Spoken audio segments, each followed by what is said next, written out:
Good evening, by the way, folks. Welcome to Friday Night Fights. Chess Dojo. Chess.com Club Chess Dojo. Yeah, that looks right.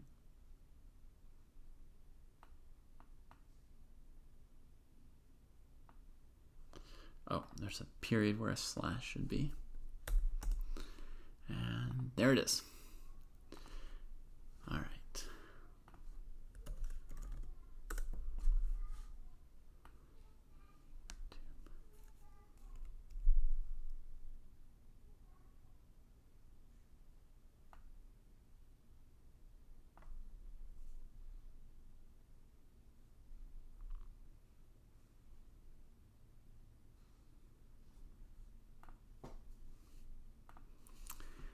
All right, live on both channels. All right, so yeah, I'm gonna leave this running, folks.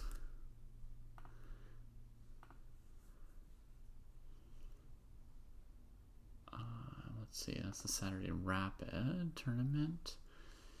Let me go to one of the correct ones, perhaps.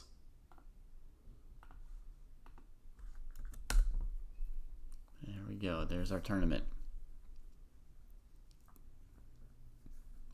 Beautiful.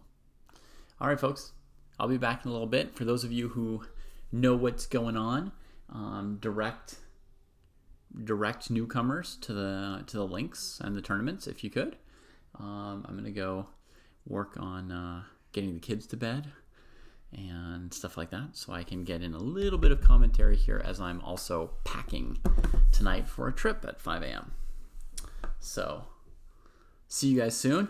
Fight, fight, fight. Kumite, kumite, kumite. Catch you all real soon. Hey, hey, hey. Whew. All right. So, tournament starts in 60 seconds. Woo! Just before muting time. Yes. All right. Looks like there's nobody on YouTube seeking direction to the tournaments, so that's good. Let me check if the top section is okay.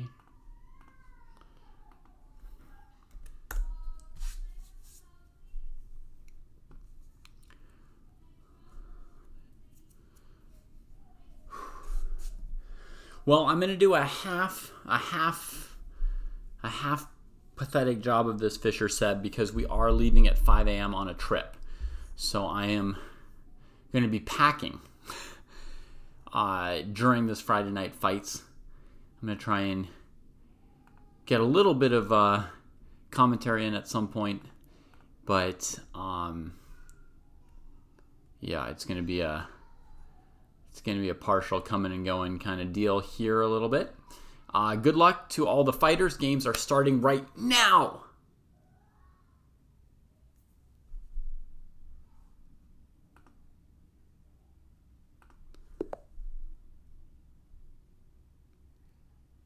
What is going on? What? Oh my God. It's not endgame tonight. I'm going to cancel all of these tournaments. Sorry. Everything is ruined again. All right. So Friday Night Fights. How do I cancel the tournament? It's not even giving me an option to cancel it. What on earth? Oh my God. Oh, chess.com. I put standard starting position when I created the tournament. What is it doing?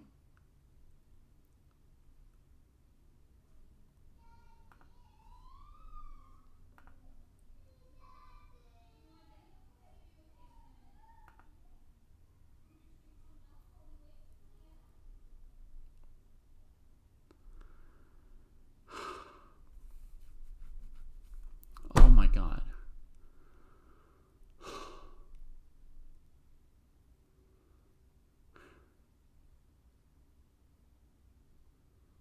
It's not even like it. Normally there's a button to cancel a tournament.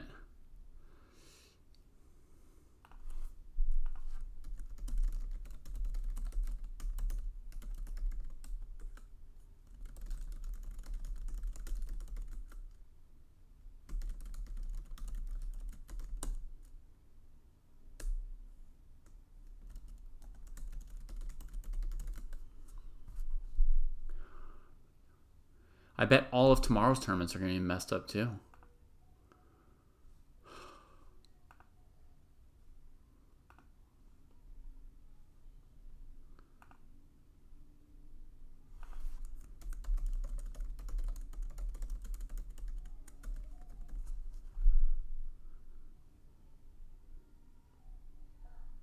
Setup, standard.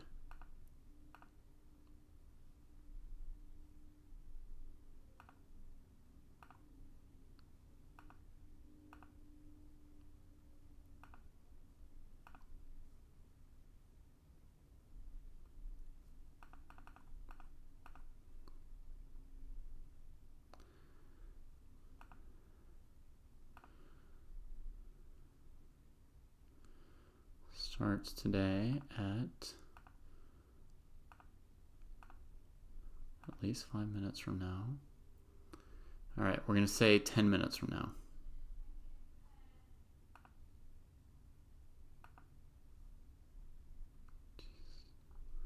Friday night fights over 1600. Duration 1 day. Time control's wrong. When you rush, then you just keep making more and more mistakes. It just compounds itself. 10:11 is today. 20:15 chess.com time is in 10 minutes.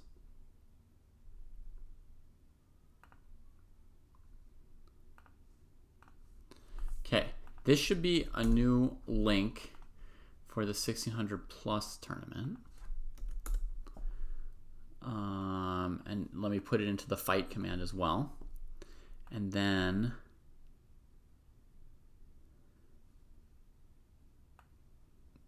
I mean, maybe I got the time control wrong or something. Once I get flustered like this, I just make one mistake after the next. It says 90 plus 30 starts in 9 minutes. Okay, so now let me make another one. Tournaments. Create. Luckily, those endgame things were unrated, folks. So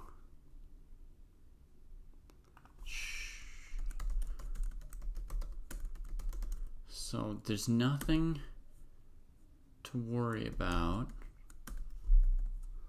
Friday night fights under 1600. Classical prep's going to join it anyway, but other than that, it'll be under 1600. 1 day long, 90 plus 30 should be 45. 10:11, and we want it to go at 8:16. Okay, let's see how many things I got wrong. I've got the title. It's rated. Time control, 45 plus 30. Lasts 1 day. Starts today, 2016. I got it right, I think. Okay, copy it. Here. Send it. Here. There's the link.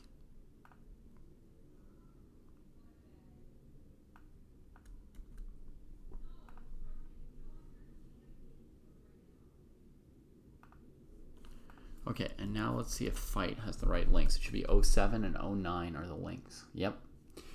All right. It's good, folks. I'm going to run back to the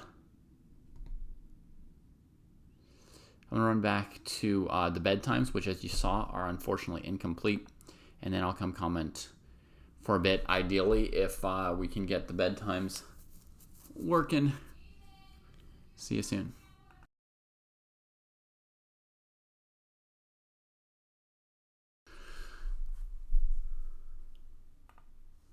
All right, we got the kids to bed here, and the tournaments start in 4 minutes. Maybe I turned my mic back on and you can hear me, hopefully.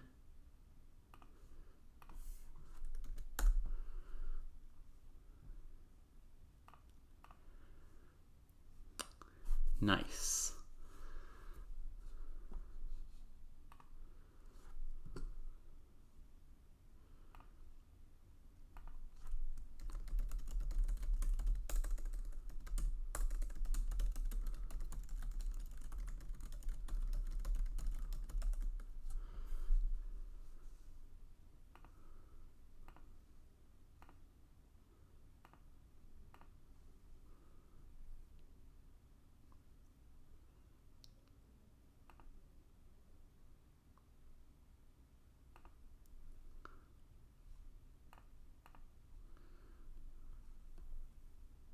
Saturday afternoon.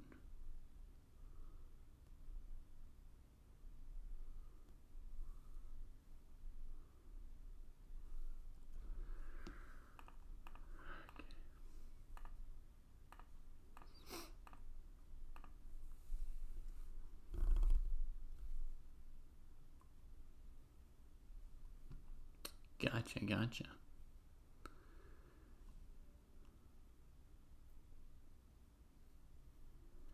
A gold farm has joined.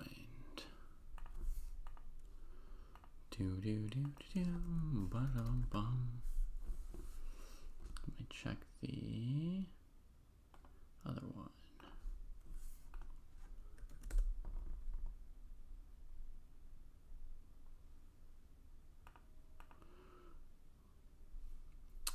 Hey Jake, just struggling with chess.com.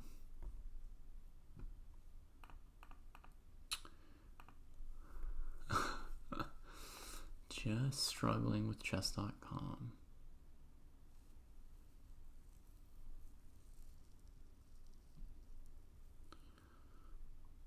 I tried to make all our tournaments start with one of the endgame sparring positions from last week at random, even though I had switched all the tournaments to standard starting position. So, yeah. Oof.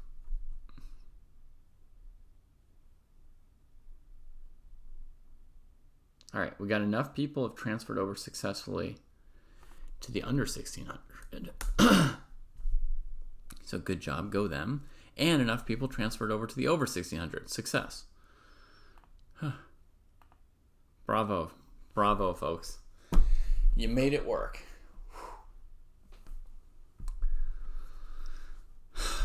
I'm sorry about whatever role I played and not getting those tournaments right.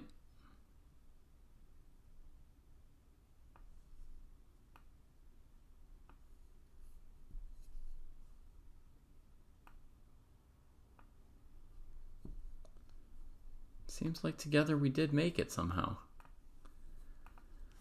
And here we are. Games are going to kick off in what? 1 more minute or something? No, they've started. Click on them, David. Wake up. This beautiful, beautiful starting position. We see it again. Beautiful. Here we've got Small Beak giving us a Rui Lopez. Yes. As analyzed in the book. Ooh, quick a6, b5 from black, blitzing out the moves. This line's supposed to be mildly inferior because white gets like an Italian game where the bishop's not on c4 and so d5 doesn't hit it in the same way. But how to take advantage of that little detail, I don't know or remember. Definitely not. Definitely don't know. Let's open up the games of our other warriors as well from the other section. So these are the 1600 plus games. That means I need this link here to find the 1600 minus games. And here we've got Alex J. Gustafsson against Classical Prep. And we've got Nestflüchter against Jill Johnson. Ooh. Unusual line against the French defense. Hey, Cross, how are you? Games to watch. 1, 2, 3, 4. I got 4 beautiful games up. And we have Kevin Geomat waiting for a game. And hopefully somebody will pop in for you pretty soon, Kevin. But meanwhile, why don't you watch with us? Thank you, Abnorris.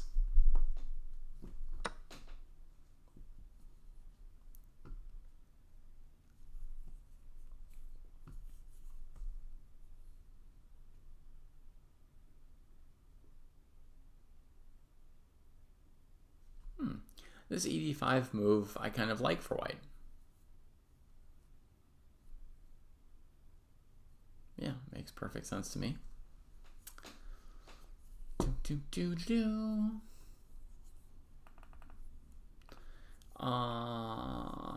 Cool. And our other opening over here was, ooh, bishop takes c6. Sicilian. A positional thing. A positional thing. White trades the light square bishop, tries to establish a light square pawn structure to limit that bishop and have plenty time for knight maneuvers.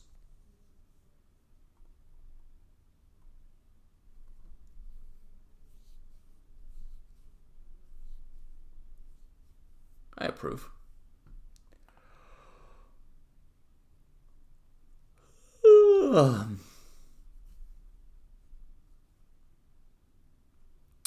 How do the games end today?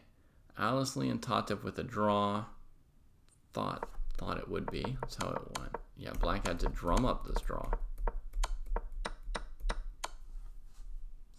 Okay. Then Pikidza versus Tohir Genova. Yeah, trying to stop that mate. 3 connected passed pawns.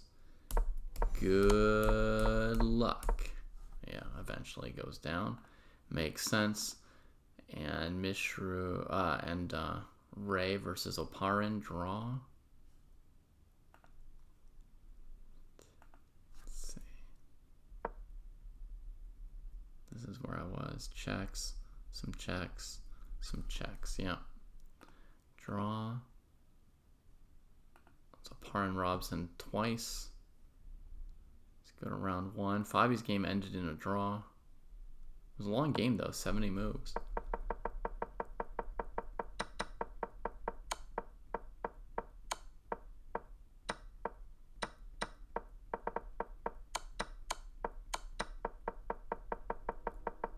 Okay, clearly a draw. The reviews were quite unkind. That's right, M. Norris. That's one of the really exciting things about the book. Right? That it got people real mad.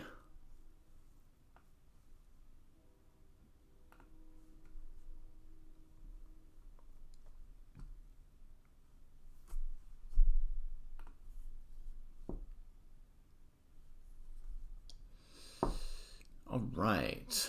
So, Alex J. Gustafsson Castles. Often they play h3 early on in this opening to avoid black actually trading off that bishop and giving back the bishop pair. But of course, bishop g4, h3, bishop f3, it's not going to be bad for white. So I don't actually see the need to play h3.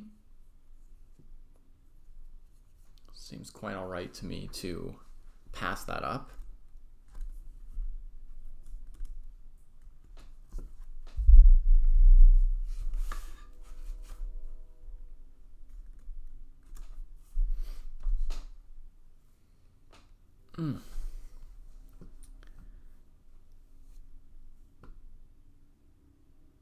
So, I mean, the questions come, what kind of plan or maneuver does white want to start here? Bishop e3, black will usually play b6. Can we make any progress there? What kind of plans do we see in this opening? Sometimes f4, but I don't know, this knight f3 move to me suggested that he wasn't that excited about f4 here.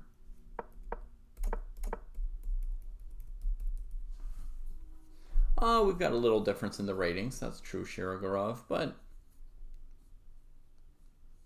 not the end of the world. Not the end of the world.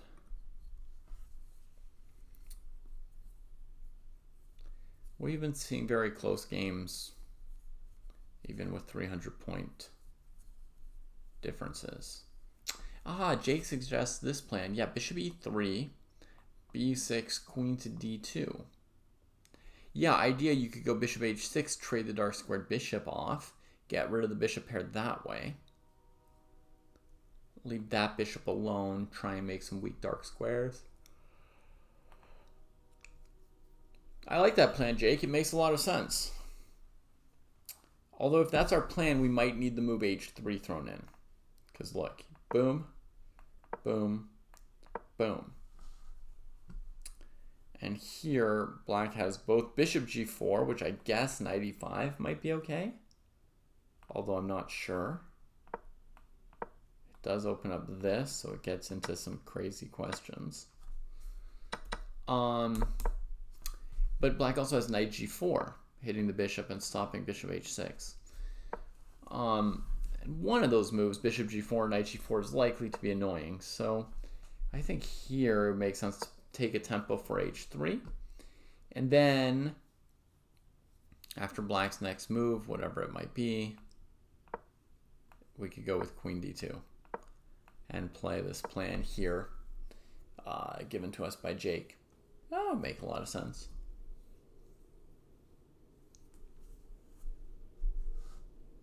Sometimes black would just allow it, even though they have bishop h8. Try and play f6 and say that the dark squares are well covered by the pawn structure. That's where you see this knight backing up and white playing f4 to open a file. Let's see, we got rook e1, queen c7. So rook e1 is maybe overprotecting this pawn with the idea of playing e5, which is risky because it opens up diagonals for this bishop. But it, grabs space and kicks the knight around. So white could be considering it. I don't love e5 unless it's really quite strong.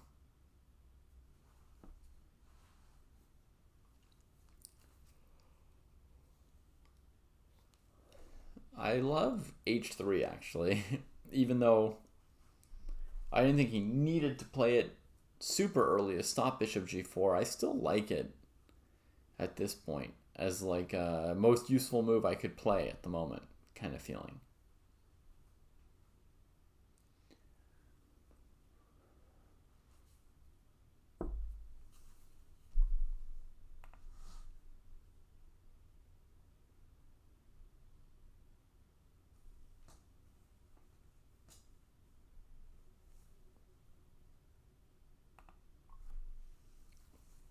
Okay, here's the wildest opening we have today. It's this quick a6, b5. And small beak went c3, d4, like in the Molar attack in the Italian game, where this bishop would be on c4 and these pawns back here. And takes e5. Normally the saving move for black in this position is d5, hitting the bishop. Here it's not possible, so the knight moves. Oh man, small beak's just refuting this thing. Good job, Smallbeak. Really figured out what to do.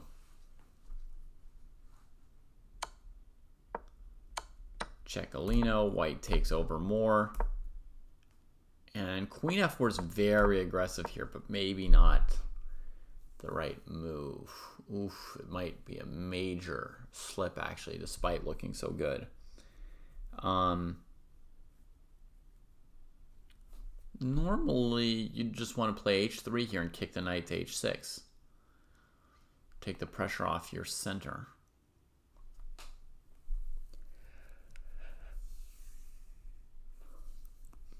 Maybe white had the right idea of wanting to overprotect the e5 pawn and push d5 and steamroll black even more.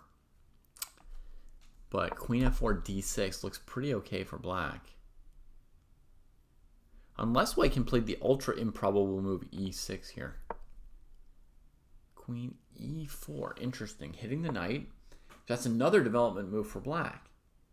And black's getting increasingly ready for some sacrificial action, Like in this position here, if white played h3, I thought it might be too late to kick the knight back here because pawn takes, hits the queen. Pawn takes, sack, sack, takes. Right? And queen e5, rook e8 looks fairly simple and impossible for white. So that's the end of the glorious center.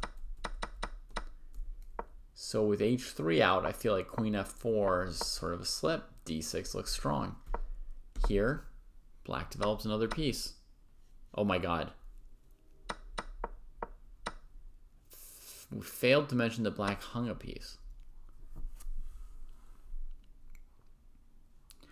Well, I mean, black's got 5 minutes more than they started with. in about 13 moves of 30-second increments. So they're playing bullet. They're playing faster than I play blitz chess, for sure. It looks like it cost them there with this bishop move.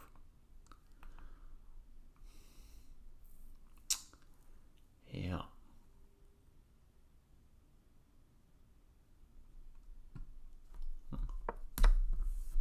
Look at that. I was getting so ready for white to get punished here for moving the queen a couple times.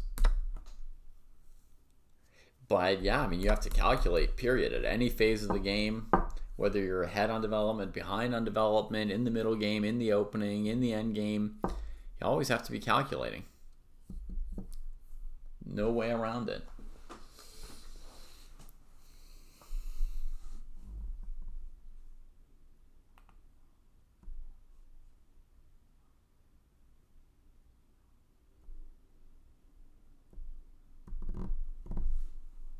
So now white's thinking. They've grabbed an extra piece, but black's taken one pawn in the center and is looking to maybe do some more damage in the center while the king is there. If white just castles to not worry about stuff, it lets black take a second pawn on d4, right? So, so castling is not like an obvious / neutral move. It is consequent because you're giving up a second center pawn. Requires some thought. But let's say we take, knight takes, knight takes. We have to check whether we actually can make these recaptures or if we get really punished on this file. I think rook e8 I've solved with bishop f7. I don't know how you guys feel about this, but I think that's a pretty thorough refutation of rook e8.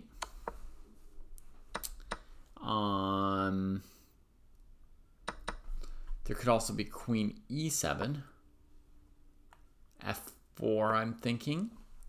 Now f6 is illegal, fortunately for white. So it's not clear how black makes any progress despite the king out in the middle, huh? We can look at every check and capture if we want, but it doesn't look like black's getting anywhere with any of that. So white could strongly consider actually recapturing this pawn. And does. Okay, rook e8. And white goes back into thinking. Good work. All right, so now the question is,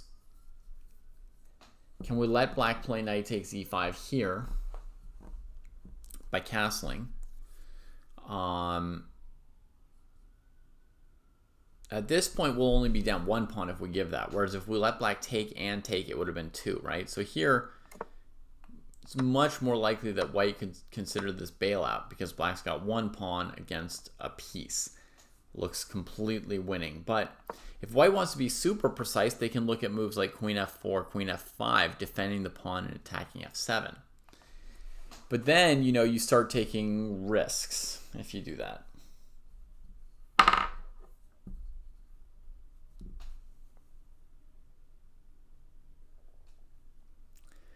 You have to be very careful about looking for ideas for your opponent, that you're not allowing them some kind of a blow.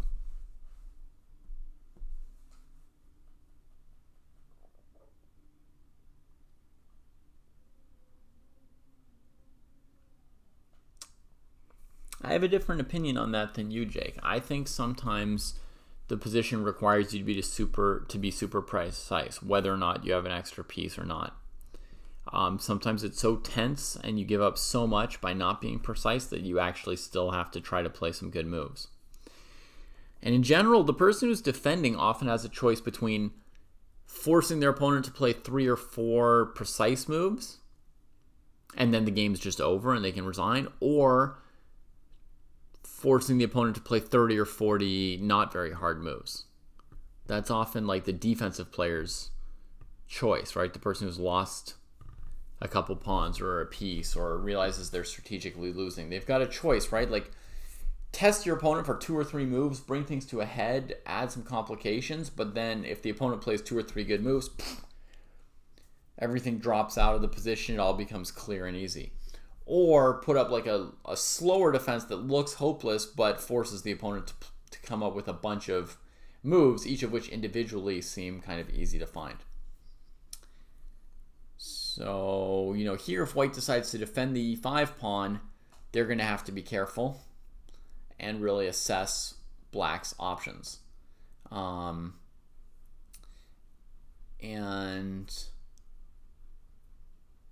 if white wants to just be safe in general, they can castle and give black a pawn on e5 for the right not to have to calculate or think on this move.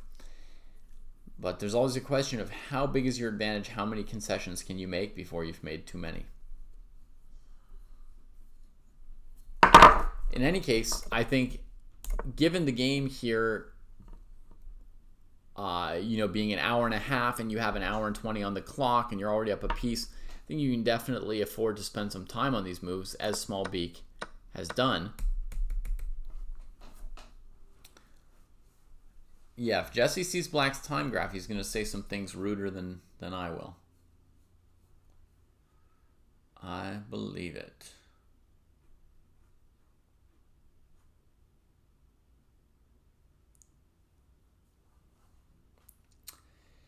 It's certainly, yeah, Jake, it certainly has a risk, as I've said. And depending on the player's skills, that risk may or may not be a good trade-off, right? Or worth it. Yeah, it could be unfavorable. But, I'll just say this. I've seen people blow advantages by playing maximally and risky, right? And trying to hold every pawn and, not being content with the advantage they have. I've also seen people blow advantages by playing super safely and minimalist, right? Always willing to give back a pawn to get a trade or give back a pawn to avoid thinking about a move. And then at some point they've given back so much that they're not ahead anymore. So I don't think there's always a single answer on how to do that. Otherwise, people would probably have better win conversion rates in chess in general.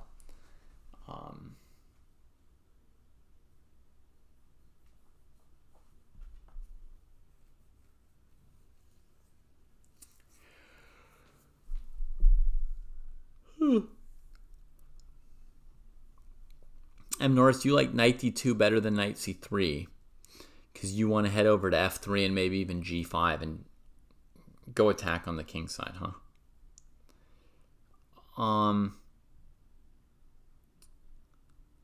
Now, if you play knight d2 and black plays...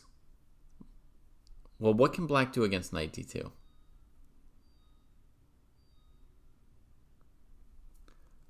Oh, good thought, VTT. Rook g5 might be a threat, right? We castled to not have to calculate stuff. You want to play a simple move like knight c3, and then boom!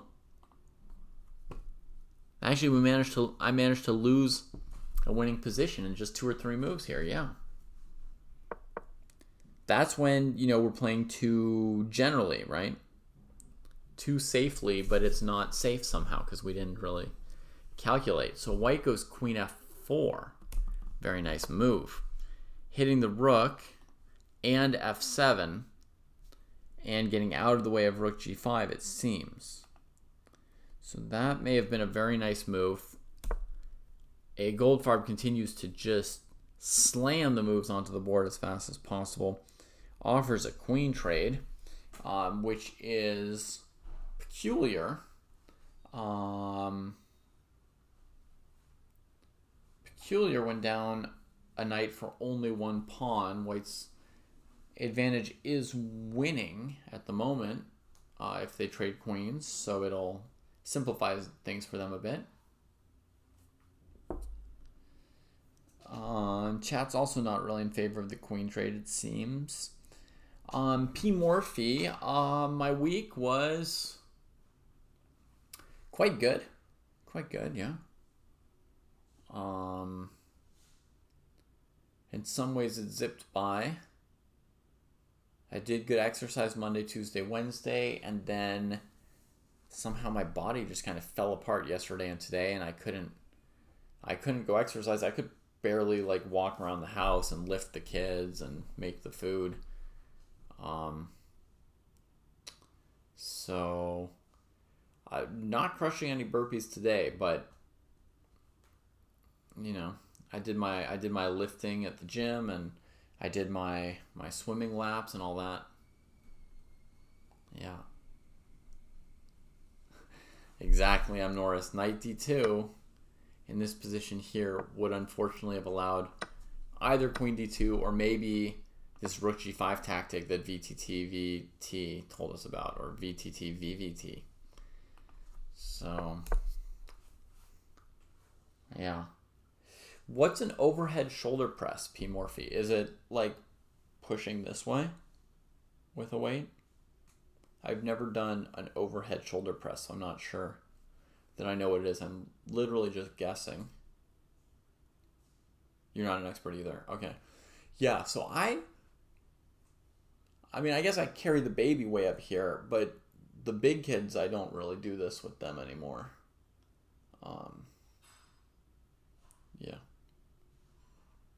But just doing squats with the big kids, I was doing that last week when we were out somewhere and I waiting in a line and just trying to get some exercise done while waiting around. And that was moderately difficult, yeah. Because when I was doing squats at the gym, the trainer had me starting on something like, now I even forget, but something in like the 20 to 30 pound range, I think, and my big kids are 60 something. So it was definitely a big change from what I was used to. Okay, so Math Nerd is saying for a shoulder press, your hands start sort of near your shoulders and go up probably. Cool. Let's see how this queen f4 move is playing out. Queen f6, took the trade, and thinking again. Small Beak is doing a very, very practical time usage here. When I try to maximize time usage in games, I often think really hard, try and come up with like a couple moves ahead. If it's the right kind of position for this, it depends on the position. Sometimes try and come up with a few moves ahead and then play a few moves quickly. But when you've got a massive advantage like Small Beak has here, one way to manage that advantage is to think a little bit on every move, just making sure that you're blunder checking and so forth, and then playing simple moves, never getting surprised, never taking extra risks in terms of how properly did you look ahead.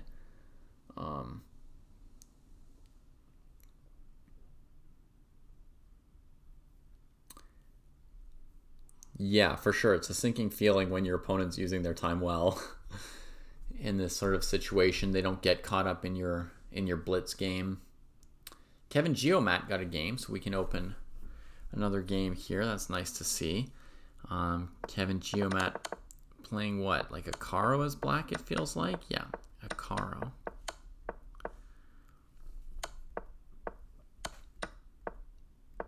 Whoa, mate is threatened.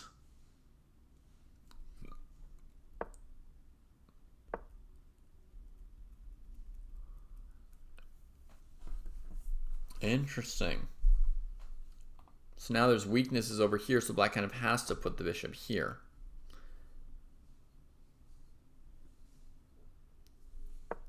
Chat teaching me that this is the apocalypse attack. Obviously, I didn't know that before.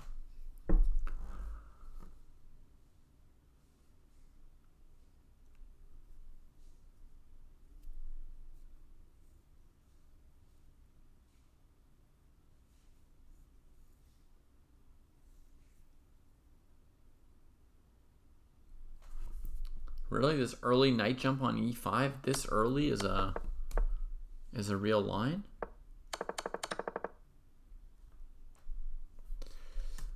Yeah, every time I hear openings with these like bizarre names, I'm quite okay with not knowing about it.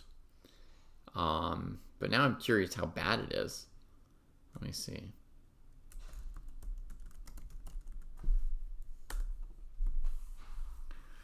Now I'm curious to see how bad it is.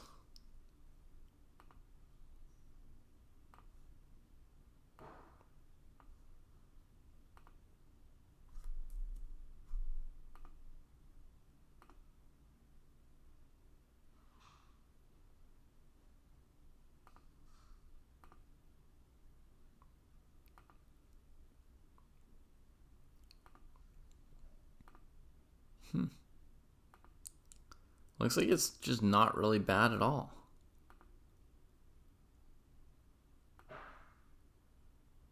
Huh. Interesting. So you can play anything nowadays, huh?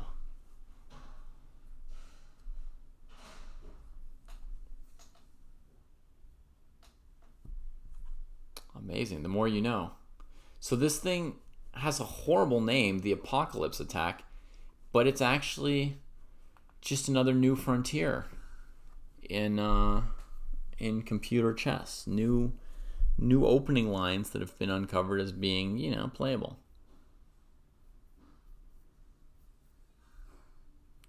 Yeah, it's not easy to get something spicy going as white against the Caro. It's a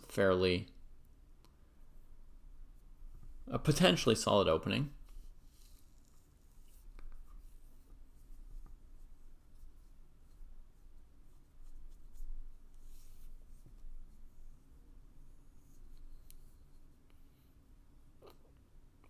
Kevin thinking about this recapture.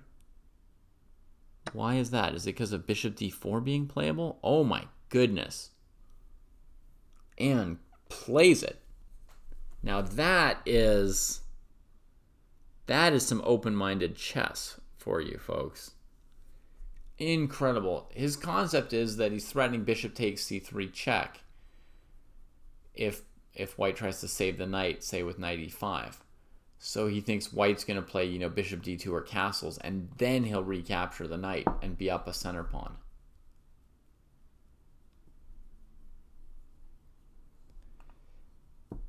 Wow.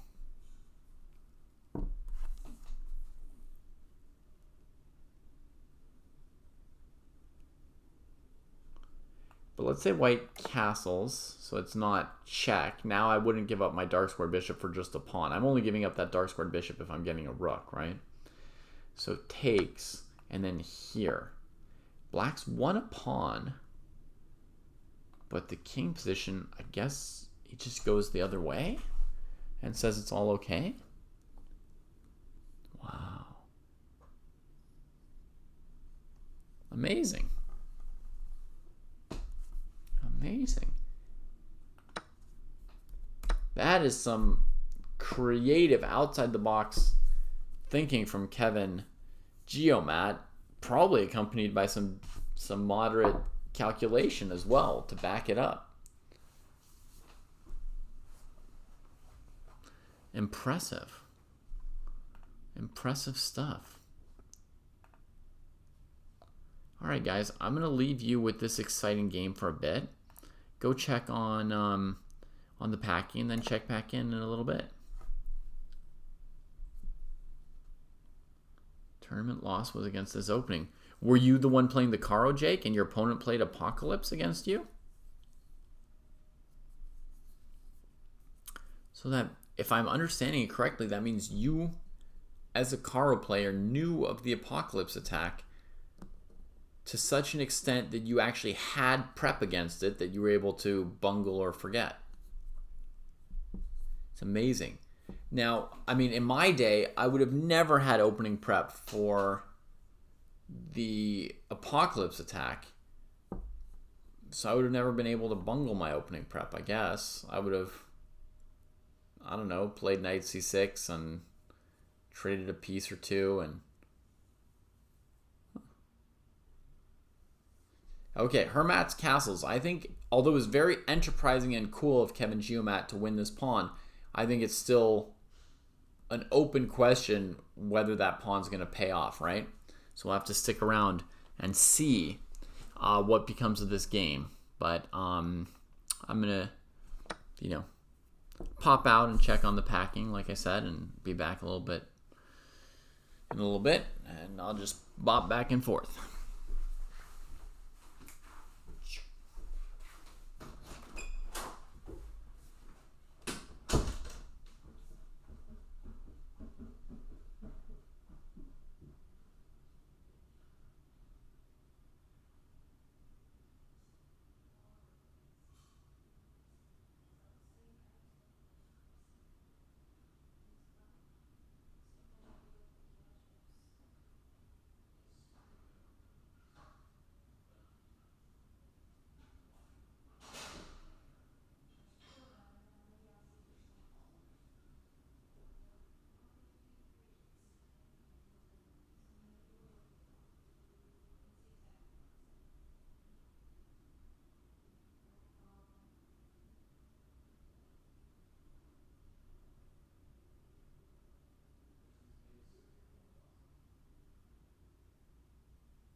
Let's see what they done. It looks so invisible today, yeah. I get like that sometimes.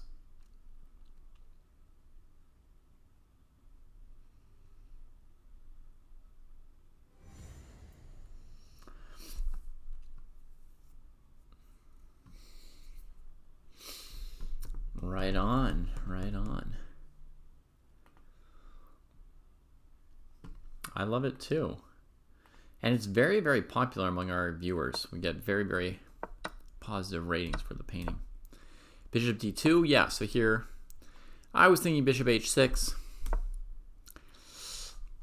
Still, black's queen felt uncomfortable, so black spent a tempo on it. So bishop d2 was not particularly bad. I don't run any advertisements, Shirogorov.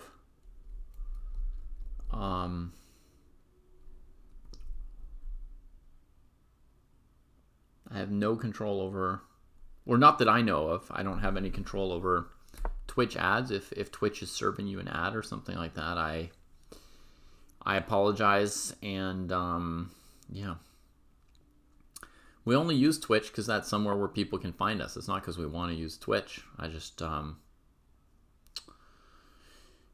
no, we don't like monetize any ads on here, and we don't show any extra ads of any kind. All right, so Kevin keeps that e-pawn. There was an option to castle queenside or kingside at the cost of the e-pawn, right? And Kevin says, no, I had to be a genius to get that pawn, so I'm not relinquishing it.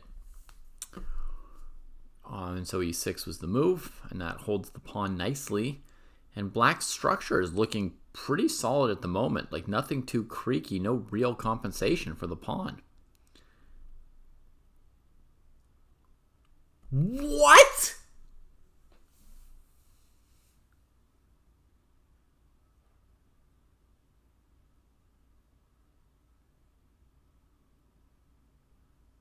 That's incredible, Elise.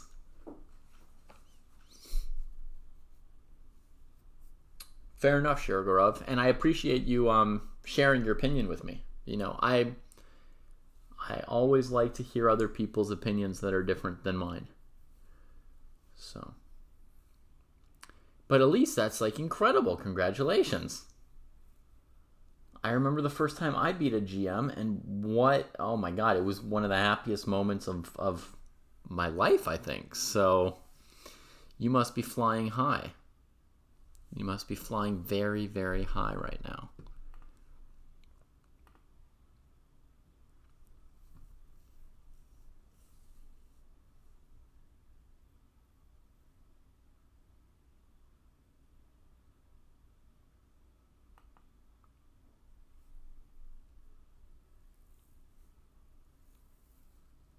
Ooh, looks like classical prep got this c5, c4 move in, which must have been nice for black in this game that we were watching earlier. So white played this knight maneuver to e2 to g3, which, you know, I'm not sure what the point is, but I would just say from my perspective, it's not obvious that the knight's better on g3 than c3. But this move here, this is generally an accomplishment for black. It's something that I would try and go for if I could. As black in this kind of position, we're trading a pawn, one of our doubled pawns, and leaving white with this pawn on d3 that's a little bit weak, right? And so then we get this trade here, and yeah, this bishop has more prospects than before. Ideally, as black, I would play b6, c5 here to really hold this pawn down and to play bishop a6. I mean, my bishop that had nowhere to go, I want him to dream big now. Go to a6. Okay, so here is where we're at. Black's sort of doubling rooks against this pawn, and white's preparing to defend it as needed. Yeah.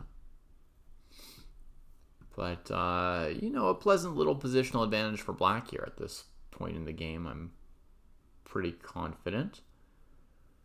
Although I guess the move knight e5 remains to be calculated.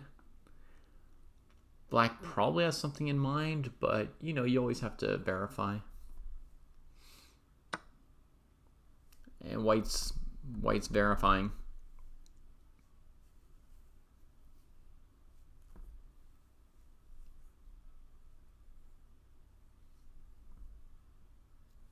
Yeah, actually, if black goes knight e4, knight e4 is super complicated hitting their piece, right? Takes, takes. Here, takes, here, and boom, the pawn at the end. Looks pretty darn nice for white. So not clear what black's going to do about knight e5 here. Let me run back to the cooking.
Ooh.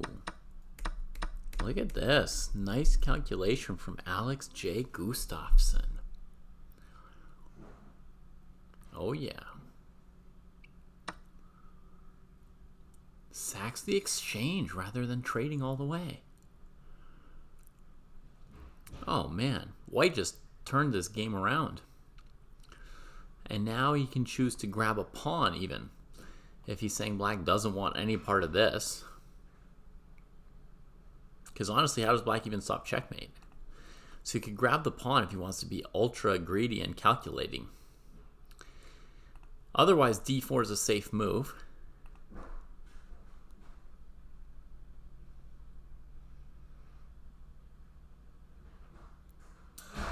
Yeah, I mean, bishop h6, there's rook d8 maybe. So it might even be safer to just play normal moves like d4 and rook c1 here.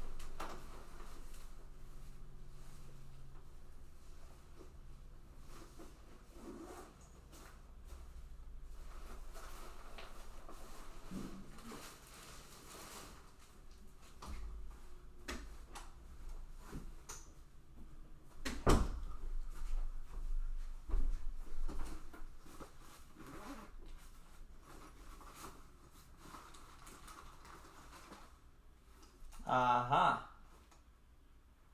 Found it. Yeah. That's awesome. Very rare but very good feeling to find something.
You won, Kevin Geomat. Congratulations.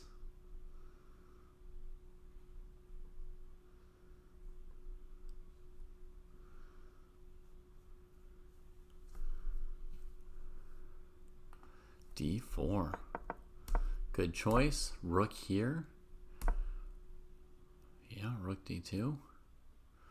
No problemo. Is there anything, any trick we could do to get out of black's thing? Like black's saying you can't take the bishop because they're going to go queen D1. Any chance there's some kind of brilliant trickarooski? I guess not. Yeah, I think white's not even winning, Elise, would be my guess. I believe in the bishop pair so much. I think bishop G7, bishop D5, draw. Just straight up with the bishop against a rook. That makes sense, Blaze, Jay, yeah. It was very tricky. They're playing at a shockingly high level, actually, Blaze. In this position, white realized that if they grab the pawn and black takes, it's winning for white, but that black doesn't have to take the rook, and instead they can play rook to D8, and now you can't play D4 anymore because you've moved the bishop away. So white actually preferred, instead of being tactically fancy and brilliant, to play the move they thought was best and play D4 before black can play moves like rook D8 and C5 and lock the pawn on D3. So there we are. They're playing really well. I don't see any brilliant move from the queen that would ruin black's fun. I do think white doesn't need to play rook D2, though. I mean, I would be playing something like rook C1. Just saying, hey, if you ever take here, this endgame we can win. This endgame we can 100% win as white. Super easy. So we don't need to defend this pawn on D4 here. I think rook C1 would be a very nice move, and then you'll see black playing bishop G7 themselves. And I still just never need to defend this pawn, right? I could play a move like this maybe. Make black defend there. And then I'm sort of out of ideas. It's very hard to win these positions as white. Let's see how they do. Okay, so rook D2, bishop G7 played. That game goes on. Games I was watching included this one here between Hermats and bishop B5. Oh, disgusting, Kevin. Yeah, we understand why white did this, because white's kind of jammed up and needs to make a threat. So knight D1 is going to clear the way for C3 or bishop E3 or bishop C3 or C4, trying to bust something. And black just nails the white pieces. And I don't know why the queen was sacked, but, just some kind of desperation. Game over kind of feeling. Got a little tactico here from Gil. Knight C4. If takes, then takes. But for a moment, black might have a counterattack along the c5, so we have to see how that plays out. Why don't I leave you guys on this position for 2 minutes, and you try and figure out if this is a good move for white. Knight takes c4. I'll put you back one move and let you just think. No, I'll put you in the live position. But, you see where it came from, right? So that's the question. Was knight takes c4 brilliant? Like all of you are brilliant.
che partir y construir su proprio futuro. All right, knight c6 played. Kongor gave us a very relevant variation here, folks. If black tries to get these pieces on this file, queen c7, hitting the knight, bishop f6. Okay, so now if we take the knight, we give up another bishop. Sketchy, right? So, takes. Now, knight d5. Boom! Brilliant move. If black takes, defends the knight, and attacks a rook. White's now up 2 pawns instead of 1. Secondary point. If black takes here, white's going to go check, takes, and win the rook over here. And again, white's completely winning, just like Kongor said. So, 100% on that answer and solution. The other move that doesn't work would be queen c8. And I think. But there is queen c3. Now I'm not so certain. Let me think a moment. Queen c8. Maybe you have to do the same thing here as white of trading, and taking. And not take advantage of that knight b6 move. And you get the same winning position as against queen c7, actually. Yeah. Is that right, Kongor? Is that maybe how to do it? So knight c4, very nice move. You've got to be careful before you play moves you think are brilliant and check for counters from the opponent. Very important. You also have to look for tricks where like they take, letting you do this, and then they've got some counter in that resulting position. You always have to just look for resources for the opponent in these situations. Okay, so Nesfrichte just developed the knight, given that the pawn was gone, and that's where we're at. Gil's calculating. Players getting a little bit low, just a little bit low on time for move 14. They're gonna have a lot of moves to play in not a lot of time. Alrighty.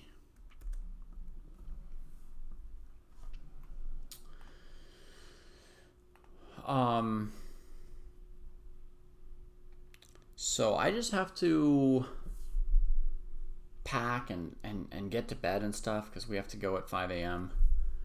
So I think here I'm just gonna say my adieus and just congratulate all the players who found their ways from the broken tournaments to the correct tournament.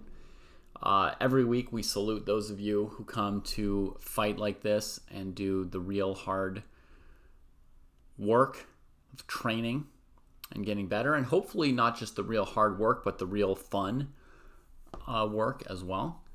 I hope the rest of the tournament goes well for anyone who's interested in playing. These arenas run for 24 hours, so you can play a game today, you can play a game essentially tomorrow. It's set up to run 24 hours, not so you play 24 hours in a row of classical, then drop down sick and tell people that David made you do it. It runs 24 hours so that you can schedule to play a game at a time that suits you, whenever that time might be. Okay? Max Saturdays, there's a time that is for a mix of rapid tournaments, sparring, etc. It's a weekly time to get together and play, and we're going to be using it for some different purposes. Last week we did endgame sparring. This week it's some normal tournaments. I will be on the airplane at that point, but Renga is going to do commentary and hopefully keep things running, and the links for those tournaments tomorrow are here in the play command. All the tournaments are on Chess.com, Kongor, yeah.